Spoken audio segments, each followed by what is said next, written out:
बिस्मिल्लाहिर्रहमानिर्रहीम। अस्सलाम वालेकुम दोस्तों, मैं हूं Usman Ali. Welcome to my channel. और आज की वीडियो के अंदर हम बात करेंगे कि अगर कोई वालिदैन हैं, उनके बेटे की डेथ हो जाती है तो उसकी अगर कोई प्रॉपर्टी मौजूद है तो उसमें वालिदैन का कितना हिस्सा होगा।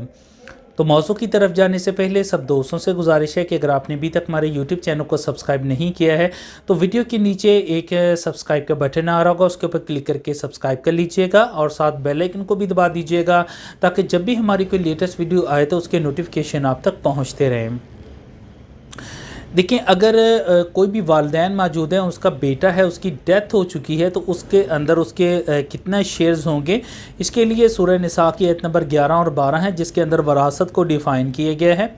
जब भी कोई शख्स है उसकी डेथ होती है तो डेथ के बाद सबसे पहले उसके कर्ज़ की अदायगी की जाएगी। अगर उसके ज़िम्मे कोई कर्ज़ है तो सबसे पहले उसके कर्ज़ को अदा किया जाएगा और बाकी जो प्रॉपर्टी बचेगी उस प्रॉपर्टी के ऊपर जो है वो वरासत की तकसीम होगी। इस तरह से अगर उसने कोई वसीयत की है कि बशर्ते कि किसी की हक तलफ़ी ना की हो तो उस वसीयत को पहले पूरा किया जाएगा और उसके बाद जो बाकी प्रॉपर्टी बचेगी उसके ऊपर जो है वो वरासत होगी।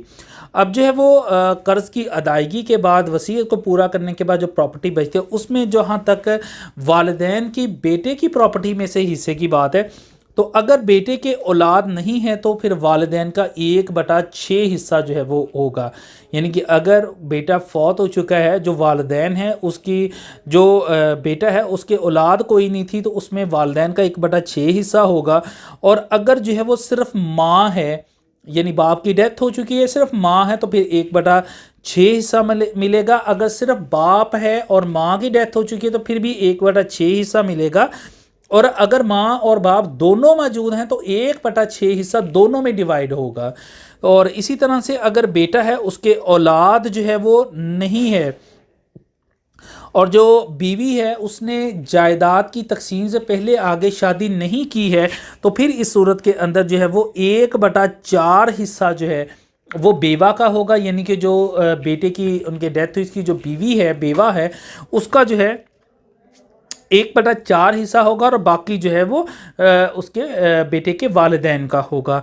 इसी तरह से अगर बेटे की सिर्फ जो है वो लड़कियां हो तो फिर लड़कियों की जो प्रॉपर्टी है उसमें 2/3 हिस्सा जो है वो लड़कियों का जाएगा और 1/8 हिस्सा जो है वो बेवा का होगा और उसके बाद जो है वो 1/6 हिस्सा जो है वो वालिदैन को जाएगा। इसी तरह से अगर एक लड़की मौजूद है, एक से ज़ायद लड़कियां नहीं हैं बल्कि एक लड़की मौजूद है तो उस सूरत के अंदर जो है वो 1/2 हिस्सा यानी निसफ हिस्सा जो है वो जो बेटा उनका फौत हो है इसकी जो बेटी मौजूद है उसको जाएगा और बेवा जो है उसको 1/8 हिस्सा जाएगा। और इसी तरह से जो वालिदैन हैं, वालिदैन को 1/6 हिस्सा जाएगा।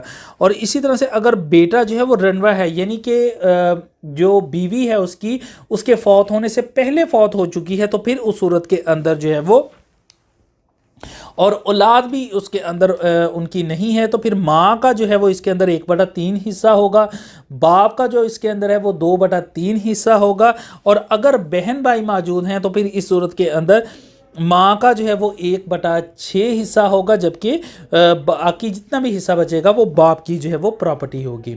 तो इसमें जो वरासत है कर्ज़ की अदायगी के बाद जो है वो होगी। और इसमें बेटे की जायदाद में वालिदैन का कितना हिस्सा है, इसमें सूरह निसा की आयत नंबर 11 और 12 है जिसके अंदर वसीयत को डिफ़ाइन किया गया है। इस मौजू से मुतल्लिक़ अगर आपका कोई सवाल है तो आप वीडियो के नीचे कमेंट करके पूछ सकते हैं। Thank for watching and Allah.